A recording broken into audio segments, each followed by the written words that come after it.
सीता जी के चरणों में चोंच मारा।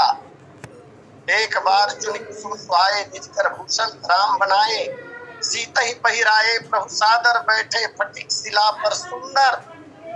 और तब कहते हैं सुरपति सुत धरि बायस बेसा, सट चाहत रघुपति बल देखा। जिमि पिपीली का सागर था, वहां मंदमति पावन चाह। चरणों में चोंच मार दिया, चला रुधिर रघुनायक जाना। सीक धनुष सायक संधाना, कचरे का बाण उठाया भगवान ने। सीक का बाण उठाया, प्रेरित मंत्र ब्रह्म सरधावा। चला भाजी बायस भय पावा। जयंत भाग रहा है, बड़े बाप का बिगड़ैल बेटा ही तो है। ये परीक्षा लेने आया हुआ है। परीक्षा किनकी? तो बोले राम जी की। और अपराध कर रहा है जानकी जी की। भगवान राम ने तिनका का बाण छोड़ा, भागा जयंत। और गया कहाँ कहाँ? तो बोले ब्रह्म धाम शिवपुर सब लोका गए, समित व्याकुल भय सो का परिणाम क्या? तो बोले काहू बैठन कहा न वही, राखी को सकहि राम कर द्रोही। और अंत में दंड दी। यहाँ मैं एक निवेदन करना चाहता, एक नयन से ही इनकी आध्यात्मिक भाव इसके कहे जाते हैं। मैं इस मामले में बेहद गरीब हूँ, आध्यात्मिक भाव आते नहीं। आइए, एक नयन से हीन किया भगवान ने। यहाँ दो तरह के विचार आते हैं। सीता के चरणों में चोंच का प्रहार किया, क्या इसी का दंड भगवान ने जयंत को दिया? पहली बात, सीता के चरणों में जो चोंच मारा था, उसने अगर इस अपराध का दंड भगवान ने दिया होगा, तो एक दूसरी बात मन में और आती है। वो बाण मंत्रों से अभिमंत्रित किया गया था, ब्रह्मास्त्र बनकर वो बाण गया था। और ब्रह्मास्त्र की मर्यादा को जगत में सब लोग रखते हैं, उसका उल्लंघन कोई कर नहीं सकता। तो सीता के प्रति किए गए अपराध की सजा भगवान ने दी होगी, तो ब्रह्मास्त्र का प्रयोग भगवान ने जो किया था, उसकी सजा कौन सी? मैंने जो बात सुनी है, भगवान अत्यंत कृपालु है, भगवान अत्यंत दयालु हैं। जो बात सुनी गई है कि सीता जी के चरणों में जो चोंच का प्रहार किया, यद्यपि यह बात भी कही जाती है लोक में कि भगवान अपने प्रति किए गए अपराध को तो सहन कर लेते हैं, लेकिन जो अपराध भगत करई, राम उस पावक को जरई। तदनुसार उनके चरणों में चोंच का प्रहार करके जो अपराध किया था, उसकी सजा दी। लेकिन मुझे लगता है उस अपराध को भगवान ने क्षमा कर दिया हो। और चूंकि ब्रह्मास्त्र छोड़ा था, अपने प्रेरित मंत्र ब्रह्म सरधावा, ब्रह्म बाण है, उसका परिणाम निष्फल नहीं जाता। इसलिए शायद भगवान ने जयंत नेत्र से क्या होगा, यही सजा तो मिली। मैं कहना ये चाहता हूँ कि छुड़ने के लिए को हाथ जितना भी बढ़ाना पड़े, भगवान बढ़ा देते हैं। कचरे के बाण का जयंत के पीछे पीछे विभिन्न लोकों में जाना भगवान के हाथ की लंबाई ही तो है। इसलिए भुज विशाल भूषण चित भूरी, उन विशाल भुजाओं में, आजान बाहुओं में भगवान भूषण धारण किए हुए। यहाँ कौन सा गहना भगवान के हाथों में है, यह तो स्पष्ट नहीं लिखा, लेकिन मैं अध्ययन कर रहा था, प्रायः सभी टीकाकारों ने भगवान के हाथों का गहना कंगन ही माना है। कंगन भगवान की विशाल भुजाओं में सुंदर कंगन पहनाए गए हैं। भगवान राम कंगन पहने हुए और कंगन जो है वो सुशोभित हो रहे हैं भगवान के हाथों में। भगवान के हाथों की लंबाई को, भगवान के भुजा की विशालता को पहचानने वाला, जानने वाला एक पात्र रामचरितमानस का दिव्य पात्र है। उसने भी जाना कि भगवान की भुजाएं कितनी लंबी है।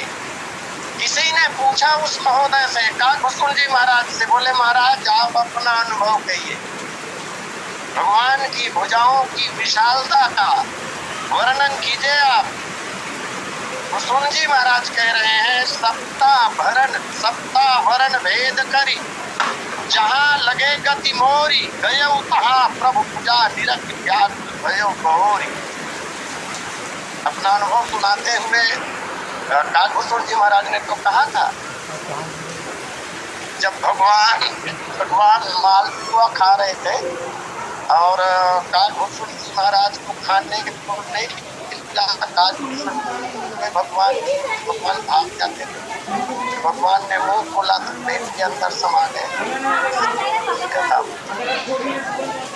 काकभूषण जी महाराज इधर उधर दौड़ते रहे, सप्त आवरण को भेदा और वहां भी भगवान उनके पीछे चले जा रहे हैं। केवल 2 अंगुल की दूरी है। तो उन्होंने जाना वैसा स्थान, इतनी दूरी कि जहाँ यम यातना नहीं है, अन्य कोई बात जहाँ पर नहीं है, बिल्कुल शून्य स्थान है। वहां भी काकभूषण जी महाराज ने भगवान की उन दिव्य भुजाओं का दर्शन किया। तो भूषण युद्धपुरी भगवान के हाथ में कंकण है। अभी तक भगवान के 3 गहनों का वर्णन हो चुका। सबसे पहले ध्यान चाहूंगा यहाँ पर, सबसे पहले भगवान के अंग प्रत्यंगों के गहनों का वर्णन गोस्वामी जी ने जब किया तो प्रथम भगवान के चरणों के आभूषण का वर्णन किया, पश्चात कमर के गहने का वर्णन किया और अंत में हाथों के गहनों का वर्णन कर रहे हैं। गोस्वामी जी महाराज कुछ इस तरह लिखते हैं, रेख कुलिस ध्वज अंकुश सोहे, अनूपुर धुनि सुनि मुनि मन मोहे।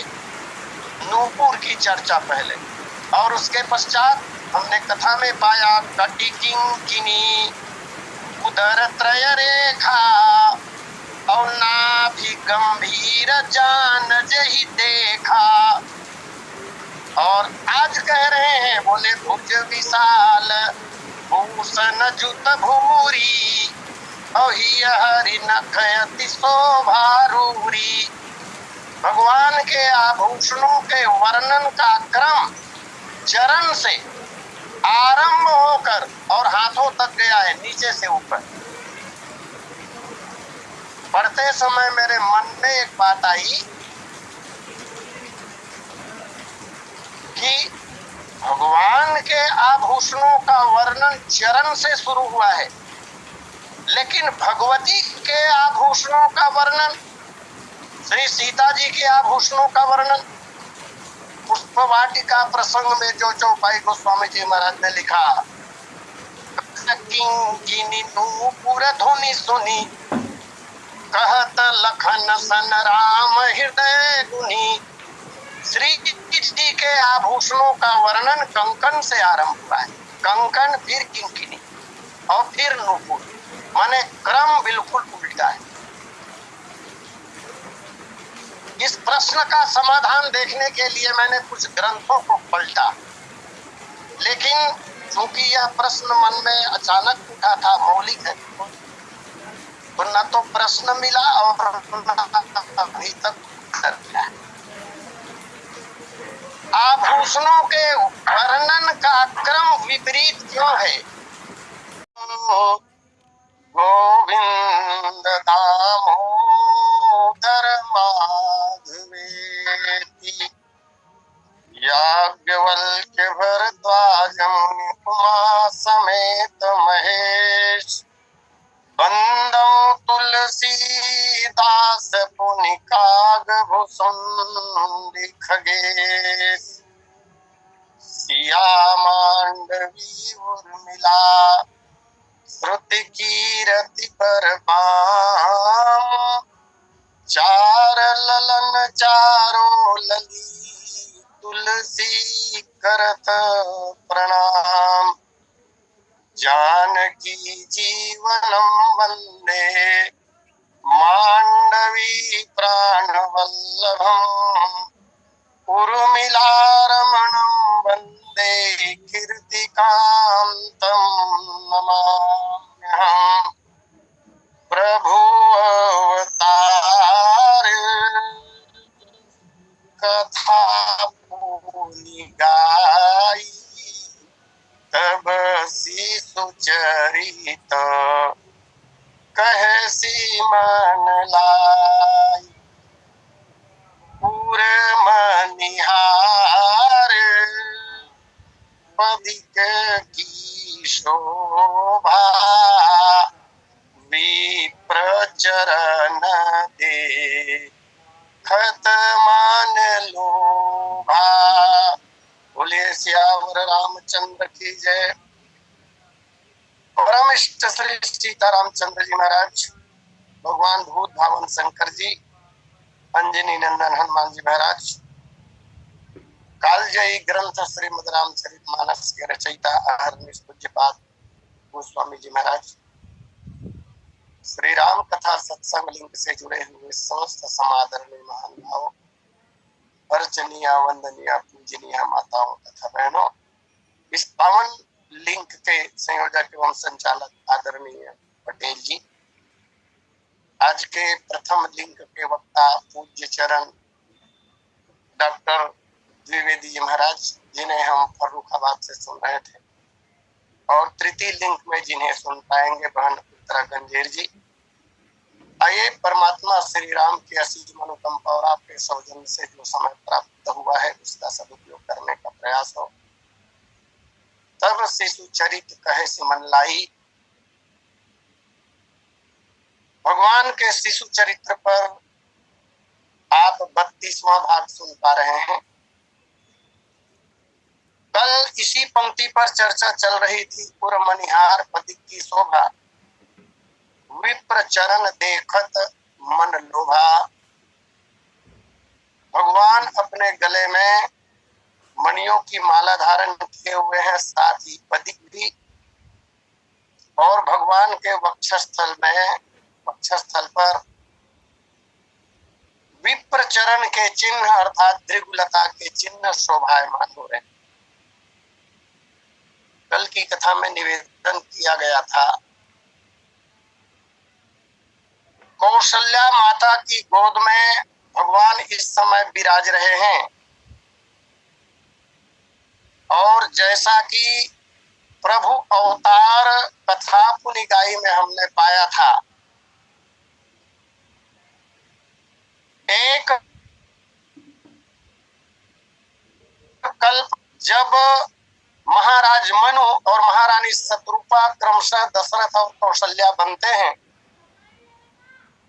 तब उस अवतार में साकेत बिहारी भगवान का ही रामावतार होता है, और अन्य 3 कल्पों की कथाओं में भगवान विष्णु श्री राम के रूप में प्रकट होते हैं।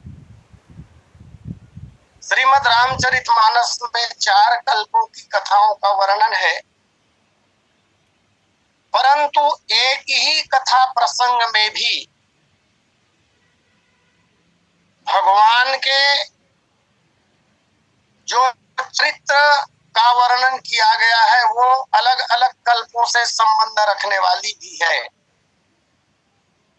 किसी कथा प्रसंग की एक पंक्ति श्रीमन नारायण से संबंध रखता है, तो उसी प्रसंग की दूसरी पंक्ति साकेत बिहारी भगवान से संबंध रखती है। कुल मिलाकर गोस्वामी जी महाराज ने भगवान के सभी अवतारों को एक जैसा ही माना है।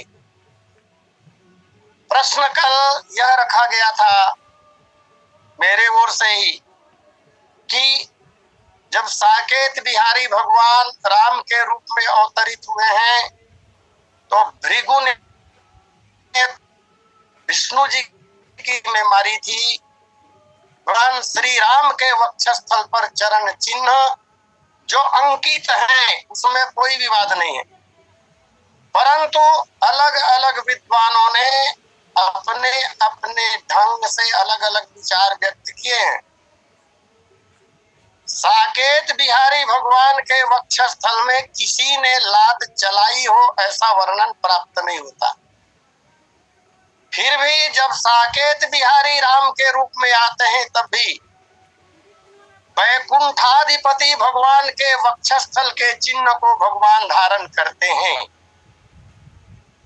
इस संबंध में दो तीन बातें विद्वानों के द्वारा कही जाती है।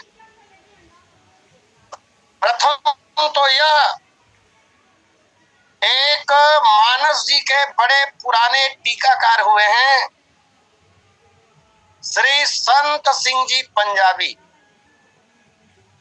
और लेखों में पंजाबी जी के नाम से जाने जाते हैं।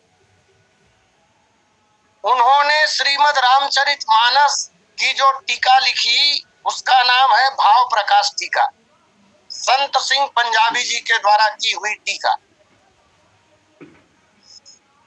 वो लिखते हैं कि अवतार चाहे साकेत बिहारी का हो अथवा भगवान विष्णु का, क्षीराब साई का हो अथवा वैकुंठाधिपति का, तत्व की दृष्टि से इनमें कोई भी फर्क नहीं है।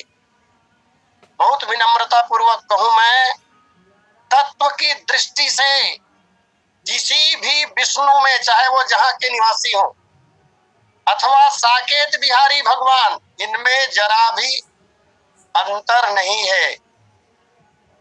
और सच्ची बात तो यह है कि एक ही परमात्मा विभिन्न लीलाओं को संपन्न करने के लिए अलग अलग रूपों में जब प्रस्तुत होते हैं, अलग अलग स्थानों में विराजते हैं, तदनुसार लीलाओं में भिन्नता के कारण उनके नाम बदल जाते हैं। तो पंजाबी जी ने यह कहा कि भगवान असल में जो चरण चिन्ह है वो अवतारों के लक्षण हैं।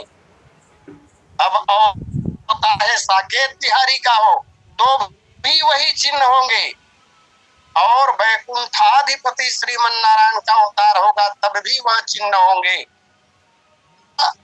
इसलिए होता है क्योंकि अभेद सूचित किया गया।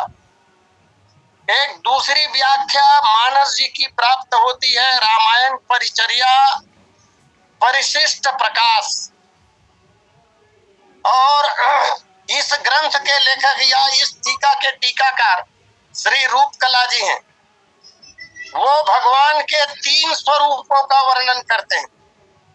उन्होंने कहा चाहे विष्णु जी हो अथवा साकेत बिहारी भगवान हो, कोई भी हो, भगवान सर्वव्यापक हैं और अर्चा अर्थात प्रतिमा अथवा मूर्ति जिसे हम कहते हैं, या भगवान का जो अंतर्यामी रूप है जिसका वर्णन ग्रंथों में प्राप्त होता है, इन सब के मूल में भगवान साकेत बिहारी ही हैं।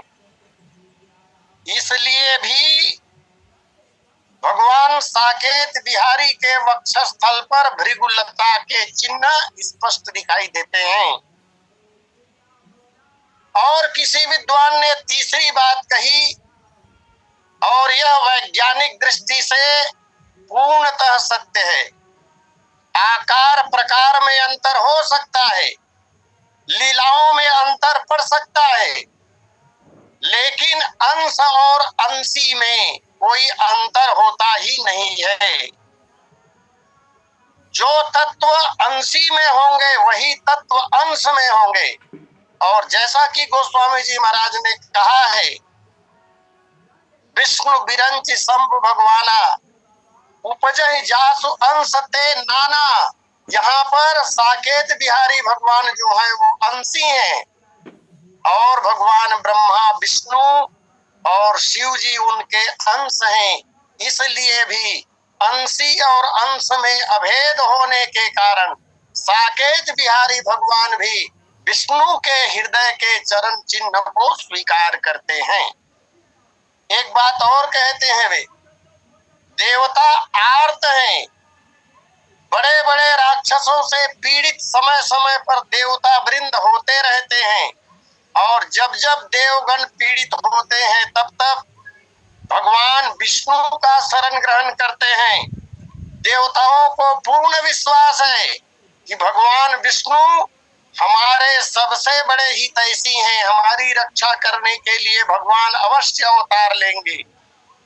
अतः उस प्रतीत के लिए, विश्वास दिलाने के लिए भगवान साकेत बिहारी भी विष्णु जी के वक्षस्थल के चिन्ह को सादर ग्रहण करते हैं।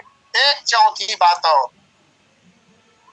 एक बड़े टीकाकार और हुए जिनका शुभ नाम पंडित कांत शरण जी हैं। उनके द्वारा जो टीका लिखी गई है मानस जी की, उस ग्रंथ का नाम है सिद्धांत तिलक। सिद्धांत तिलक में वो अन्य विद्वानों से हटकर बात करते हैं। कांत शरण जी महाराज लिखते हैं कि कौशल्या माता के गोद में जो बालक अभी सुशोभित हो रहे हैं, बालक राम, उनके वक्षस्थल में विप्रचरण ब्राह्मण के चरण चिन्ह अंकित हैं। और यह बात वे अपनी ओर से नहीं कहते। श्री कांत शरण जी महाराज एक बड़े महात्मा हुए, नवाही के रहने वाले परमहंस श्री श्री 108 श्री स्वामी राम शरण जी महाराज। स्वामी राम शरण जी महाराज अपनी कथा में कहते थे, उसी बात को कांत शरण जी महाराज सिद्धांत में लिखते हैं। और यह बात सबसे हटकर है, सुनने पर विचित्र भी लगता है।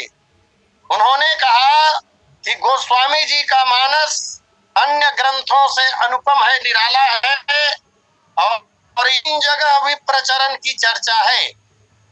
कल सूत्र के रूप में ये बात मैंने कही भी थी, 3 जगह, लेकिन 3 में से कहीं भी भृगु महाराज का नाम नहीं है। एक तो जो पंक्ति अभी पढ़ी गई, उर मनिहार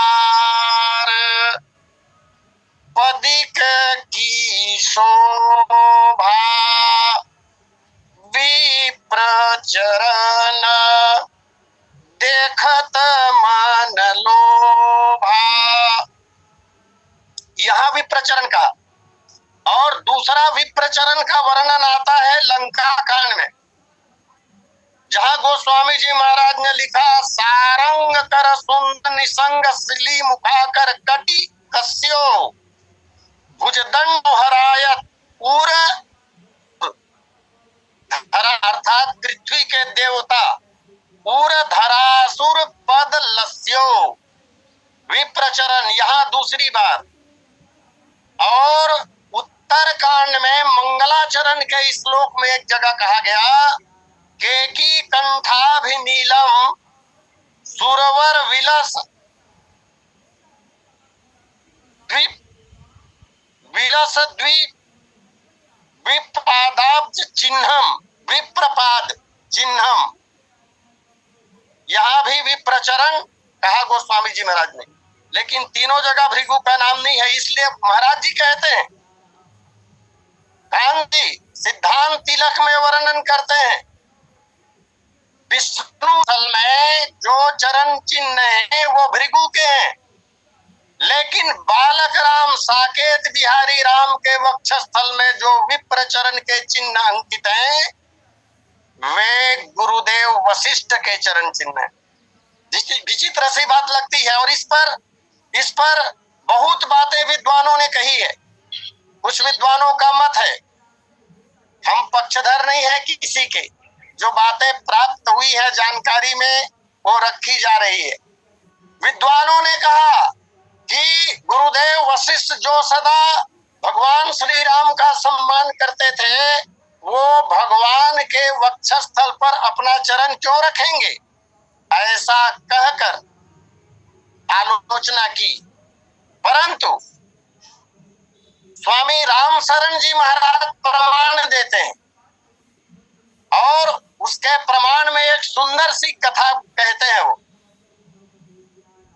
अच्छा, यह कथा देखने पर जब ये बात मैंने स्वयं पढ़ी और जहां का प्रमाण उन्होंने दिया है उसका अवलोकन किया तो वहां भी निवेदन करूं मैं, वशिष्ठ जी का नाम मुझे नहीं मिला, लेकिन सिद्धांत तिलक के अनुसार वशिष्ठ जी के चरण चिन्ह हैं। आइए वो कथा मैं आपके बीच रखूं। एक बार की बात है, भगवान राम थोड़े अस्वस्थ हो गए। भगवान राम थोड़े अस्वस्थ हो गए पद गीतावली से, और गीतावली का 12वां पद जहां गोस्वामी जी महाराज लिख रहे हैं, आज अनरसे हैं भोर के पय पियतन नीके। माता कौशल्या कह रही है कि आज सवेरे से मेरा बालक राम दूध नहीं पी पा रहा है, नहीं पी रहा है। दूध पिलाने के अनेक प्रयास मैंने कर लिए, रहतन बैठे ठाढ़े पालने झुलावत हूँ, रोवत राम मेरो सो सोच सभी के। चिंता बढ़ गई, और जब चिंता बढ़ गई तो ऐसा अनुमान लगाया गया कि कोई बाधा उत्पन्न हो गई हो, इसलिए बालक राम आज अनमना सा है। और तब पूजा पाठ शुरू हो गई। गोस्वामी जी महाराज कह रहे हैं, देव पितर ग्रह पूजिए तुला तौल के घी के, कदापि कबहू सखी ऐसे ही अरत जब परत दृष्टि दुष्ट तीखे। देवताओं का पूजन हो गया, पितरों का पूजन हो गया, ग्रहों का पूजन हो गया, लेकिन बालक राम स्वस्थ नहीं हुए। तब माता कौशल्या ने कहा कि मेरे पुत्र को अवश्य किसी की नजर लगी होगी। और तब गुरुदेव वशिष्ठ को बुलवाया गया। बेगी बोली कुल गुरु। गुरुदेव आए, और गुरुदेव जब आए तो त्रिकालदर्शी महाराज ने सारी बातें जान ली। और तब गोस्वामी जी महाराज कह रहे हैं, बेगी बोली कुल गुरु छुआओ माथे हाथ अमी के, अपने वरद हस्त को बालक राम के मस्तक पर गुरुजी ने रखा। सुनत आई ऋषि कुश हरे नरसिंह मंत्र पढ़े जो सुमिरत भय भी के। यहाँ फूक झाड़ की क्रिया भी गुरुजी ने की है, और फूक झाड़ जो किया है गुरुजी ने वो नरसिंह मंत्र से किया है। भगवान नरस मंत्र है। इससे स्पष्ट हुआ कि प्रेत बाधा से मुक्त होने के लिए भगवान नरसिंह का जो मंत्र है वह बहुत उपयोगी है। और गीतावली में तो जिस मंत्र से महाराज ने लिखा है और इसी पद का प्रमाण महाराज जी ने दिया है, लेकिन यहाँ गुरु जी ने अपने चरण बालक राम के वक्षस्थल पर रखा हो ऐसा वर्णन प्राप्त नहीं होता।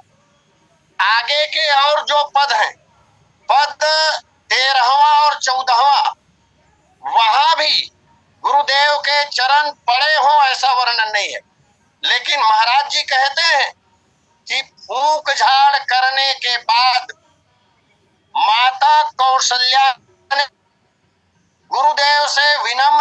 निवेदन किया कि गुरुदेव, चौथेपन में मुझे पुत्र की प्राप्ति हुई है और इस बालक को अभी अभी हमने देखा नजर लग गई थी। भविष्य में मेरे पुत्र को और कभी नजर न लगे, इसलिए हे गुरुदेव, आप अपने चरण कमल को मेरे बालक के वक्षस्थल पर रख दीजिए। तदनुसार गुरुजी ने अपने चरण कमल बालक राम के वक्षस्थल पर रखे। ऐसी कथा उन्होंने कही है। लेकिन यहाँ पर लोगों का कहना यह है, थोड़ी देर पहले मैंने जो बात कही थी कि गुरुदेव वशिष्ठ बालक राम के वक्षस्थल पर अपना चरण कैसे रख सकते हैं। लेकिन एक बात और आती है, बात है कि भक्ति के मार्ग में अथवा जहां पर प्रेम होता है, जहां प्रेम होता है वहां कोई भी नियम कायदे होते नहीं है, सब समाप्त हो जाते हैं। अपने प्रभु के मंगल के लिए, अपने इष्ट की प्रसन्नता के लिए यदि गुरुदेव ने ऐसा किया हो, जैसे जब बालक के शरीर में कोई बड़ा दुखदाई फोड़ा हो जाया करता है तो माता अपने बच्चे के हाथ पैर को अच्छी तरह पकड़कर फोड़े में चीरा लगाकर मवाद निकालती है। तो वहां पर बालक के हित में कार्य माता कर रही है। यद्यपि बाहर से देखने पर ऐसा लगेगा कि यहाँ पर माता बालक के प्रति निष्ठुर हो गई है, लेकिन ऐसा है नहीं। अपने इष्ट की प्रसन्नता के लिए प्रेमी अपने प्रेमास्पद के लिए सब कुछ करने के लिए तैयार रहता है। जैसा कि एक कथा पिछली बार कही गई थी, जहां गोपियों ने अपने प्रियतम श्याम सुंदर की सेहत को ठीक करने के लिए, स्वास्थ्य लाभ के लिए अपने चरणों के रज दे दिए थे। कोई अपने भगवान को अपना चरण रज तो खिलाना नहीं चाहेगा, लेकिन प्रेम जगत में, प्रेम के भाव में अपने प्रेमास्पद की प्रसन्नता के लिए इस तरह का वर्णन कहीं कहीं होता है। इस प्रकार निहार पदिक की शोभा विप्र चरण देखत मन लोभा। भगवान के अंग की सुंदरता को देखकर कामदेव जैसा देव भी मोहित हो जाता है। माता कौशल्या ने जब अपने बालक के वक्षस्थल को देखा होगा तो माता अत्यंत मुग्ध हो गई, इसमें किसी प्रकार का कोई संदेह नहीं हो सकता। विद्वानों का ऐसा मत है कि भगवान के चरणों की ओर से क्रमशः धीरे धीरे दृष्टि ऊपर की ओर माता कौशल्या ले जा रही है। विप्र चरण देखत, इसी बात पर विद्वानों ने कहा है। और माता की दृष्टि भगवान के चरणों से ऊपर की ओर क्रमशः जब उठती गई और वक्षस्थल पर माता की नजर पहुंची तो वक्षस्थल पर माता की दृष्टि जो है स्थिर हो जाती है। स्थिर होने का एक कारण यह कहा जाता है, उस समय जब माता की दृष्टि भगवान के वक्षस्थल पर गई, उस समय भगवान श्री राम स्वयं अपने सिर को झुकाए हुए भगवान की दृष्टि जो है स्वयं के वक्षस्थल पर जो विप्र चरण सुशोभित है, अंकित है, उसे भगवान बहुत प्रेम पूर्वक देख रहे थे। और अपने वक्षस्थल पर विप्र चरण को देखकर भगवान प्रसन्न हो रहे थे। इस अवस्था को अम्बा कौशल्या ने देखा। तब गोस्वामी जी महाराज कहे, अच्छा एक बात और, मानस गूढ़ार्थ चंद्रिका एक ग्रंथ है स्वामी प्रज्ञानानंद सरस्वती जी महाराज का। वो विप्र चरण देखत मन लोभा का अर्थ करते हैं कि वही जो बात मैंने अभी कही, बालक राम अपने वक्षस्थल पर दृष्टि गड़ाए हुए हैं। जैसा कि ये बात कहा जा चुका है कि भगवान विप्रों से प्रेम करते हैं और जो विप्र से प्रेम करते हैं उनसे भी भगवान प्रेम करते हैं। तो एक तक जब भगवान अपने वक्षस्थल के विप्र चरण चिन्ह को देख रहे थे, इसे ही अम्बा कौशल्या ने देख लिया और माता कौशल्या का मन जो है वो लुब्ध हो गया। कंठयति चिबुक सुहाई, आननयमित मदन छवि छाई। कुछ देर विप्र चरण चिन्ह को देखने के पश्चात अब अम्बा कौशल्या भगवान के अंग प्रत्यंग को निहार रही है। वक्षस्थल से माता की दृष्टि ऊपर गई और इस दृश्य को मानस जी के कवि गोस्वामी तुलसीदास जी महाराज ने देख लिया और तब कहते हैं कम मुकंठयति चिबुक सुहाई। भगवान के गले में अम्बा कौशल्या की दृष्टि जाती है। भगवान का जो कंठ है, भगवान का जो गला है, वो शंख के समान कहा गया। शंख तो बहुत प्रकार के होते हैं, महाभारत में तो शंखों का भरमार है। जितने वीर हैं उतने शंख हैं। तो शंख में मुड़ी हुई 3 रेखाओं को प्रधान माना जाता है। त्रिरेखा युक्त शंख श्रेष्ठ माना जाता है और भगवान का जो कंठ है उसमें भी 3 रेखाएं स्पष्ट रूप से दृष्टि गोचर हो रही है और भगवान की जो ठोड़ी है वो बहुत सुहावनी है। आननयमित मदन छवि छाई। एक निवेदन, भगवान का जो आनंद है, भगवान का जो मुख है, उसके लिए कहा गया आनन अमित मदन छवि छाई।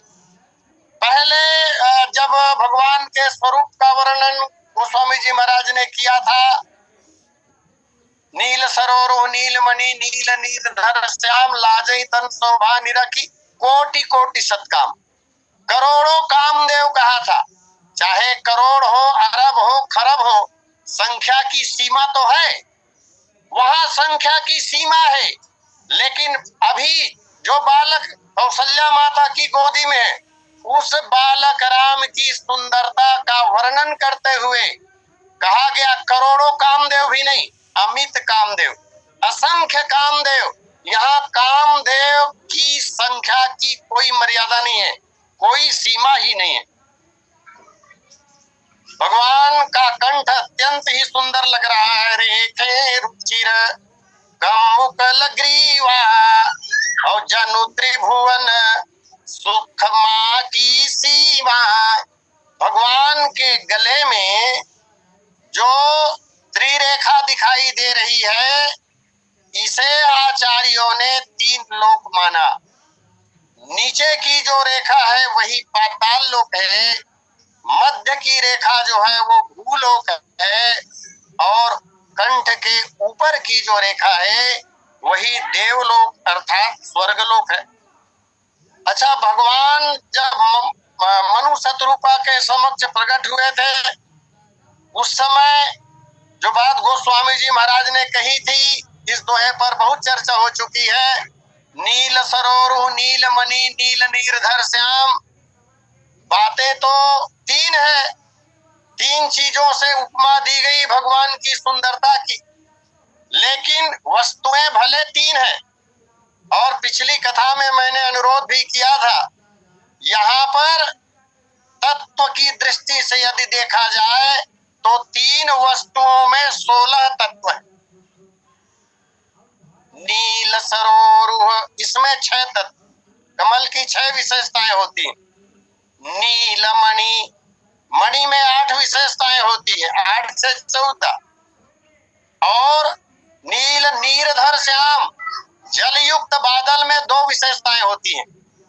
इस तरह 16 विशेषताओं का वर्णन 3 पदार्थों के माध्यम से गोस्वामी जी ने किया और उसी का विस्तृत वर्णन भी गोस्वामी जी महाराज कर रहे हैं। बोले शरद मयंक बदन छवि सीवा चारु कपोल चिबुक दर ग्रीवा। शरद मयंक बदन ये हुआ एक, चारु कपोल चिबुक दर ग्रीवा 2, अधर अरुण हरद सुंदर नासा अब विधुकर निकर विनिंदक हासा नवयंबुजयंबक छविनी की चितवनी ललित भावती जी की भ्रिकुटी मनोज चाप छविहारी तिलक ललाट पटल दुतिकारी कुंडल मकर मुकुट सिर भ्राजा और कुटिल सज्जनो प्रभु जनु मधु कुटिल सज्जनो मधु प्रस बाजा। इस तरह पूरे 16 तत्वों का वर्णन किया गया और इससे ये सिद्ध किया गया कि भगवान 16 कलावतारी हैं। कम्बुकंठ अति चिबुक सुहाई, भगवान की कंठ की शोभा की सीमा, ये सुंदरता की सीमा है। इससे अधिक सुंदर कुछ नहीं हो सकता। और इसके बाद में कंठ के बाद में चिबुक माने ठोड़ी को कहा, क्योंकि प्राकृतिक जो संरचना है उसमें कंठ के ऊपर ही चिबुक हुआ करता है, इसलिए इसकी शोभा माने चिबुक की शोभा कंठ से अधिक कहा गया। चिबुक जो है वो कंठ से भी ज्यादा सुंदर है। और इस प्रकार भगवान की सुंदरता का वर्णन का कोटि काम छवि श्याम शरीरा नील कंज बारिद गंभीरा। मुख की शोभा का सुंदरता का वर्णन करते हुए कोटि काम की छवि कही गई। अब भगवान के मुख की सुंदरता अभी अभी हम लोग देख रहे थे। गोस्वामी जी महाराज एक बार कहते हैं कि अमित काम, और कहीं पर गोस्वामी जी महाराज संख्या रख देते हैं, सीमा रख देते हैं। शायद गोस्वामी जी महाराज ने जब ये बात कही हो कि करोड़ कामदेव की सुंदरता, तो कहने के बाद जब विचार किया होगा गोस्वामी जी ने तो उन्हें अच्छा नहीं लगा होगा। करोड़ों कामदेव की सुंदरता कहने पर आखिर सुंदरता की सीमा हो रही है, इसलिए आनन अमित मदन छवि छाई। पुनः कहते हैं राम देखी मुनि देह सारी अपनी चरणन मेले सुतचारी। विश्वामित्र आगमन के समय भगवान की सुंदरता है कैसा। मुनि महाराज आए हैं, विश्वामित्र जी महाराज आए हैं, वो मुनि है। मुनि लोग कभी किसी की सुंदरता को देखकर आकृष्ट नहीं होते, लेकिन ये प्राकृत बालक तो है नहीं। जैसे ही चारों कुमारों को मुनि महाराज के चरणों में प्रणाम करवाया चक्रवर्ती जी ने, राम देखी मुनि देह बिसारी। राम जी को देखते ही मुनि अपने देह की सुधि भूल बैठे। भये मगन देखत मुख शोभा जनु चकोर पूरन ससिलोभा। जैसे चंद्रमा को देखकर चकोर की स्थिति होती है, चकोर मग्न हो जाता है, इसी प्रकार मुनि महाराज भगवान की सुंदरता को देखकर मोहित हो गए। यहाँ मोहित हो जाने का तात्पर्य विश्वामित्र जी महाराज जो वैराग्य की मूर्ति है, ऐसा वैराग्य विश्वामित्र जी महाराज के जीवन में कि तपस्या के द्वारा उन्होंने एक क्षण में नए स्वर्ग की रचना कर दी। ऐसी कथा प्राप्त होती है। त्रिशंकु के लिए नया स्वर्ग ही बना दिया वो विश्वामित्र जी महाराज, तपस्या की मूर्ति विश्वामित्र जी महाराज भगवान के शरीर को देखकर अपना वैराग्य भूल जाते हैं। भगवान के मुखमंडल का दर्शन करते ही अपनी सुधि बुद्धि को भूलकर शोभा समुद्र में डूब जाते हैं। एक टक निहार रहे हैं प्रभु राम को, भगवान के मुखमंडल से उनका ध्यान, उनकी नजरें हटती ही नहीं है, इस तरह खो गए। इस प्रकार गोस्वामी जी महाराज यहाँ भगवान के अंग प्रत्यंगों का वर्णन करते हैं। लेकिन पुनः एक निवेदन, भगवान के अंग प्रत्यंगों का वर्णन तो गोस्वामी जी महाराज ने किया, लेकिन इस प्रसंग में अभी तक भगवान के नेत्र का वर्णन नहीं हुआ है। भगवान के नेत्र का वर्णन हुआ नहीं है और उसके कुछ कारण कहे जाते हैं। सो अगले एपिसोड में समय पूर्णता पर है। अस्तु अपनी वाणी को यही विराम देते हुए सादर आमंत्रित करूँ आदरणीय पटेल जी को। बोलिए सियावर रामचंद्र की जय। बोलिए सियावर रामचंद्र की जय। बहुत बहुत धन्यवाद आचार्य जी, आपके द्वारा भगवान की बाल लीला का सुंदर वर्णन। देव स्वामी एक कवि, उनके द्वारा इस भगवान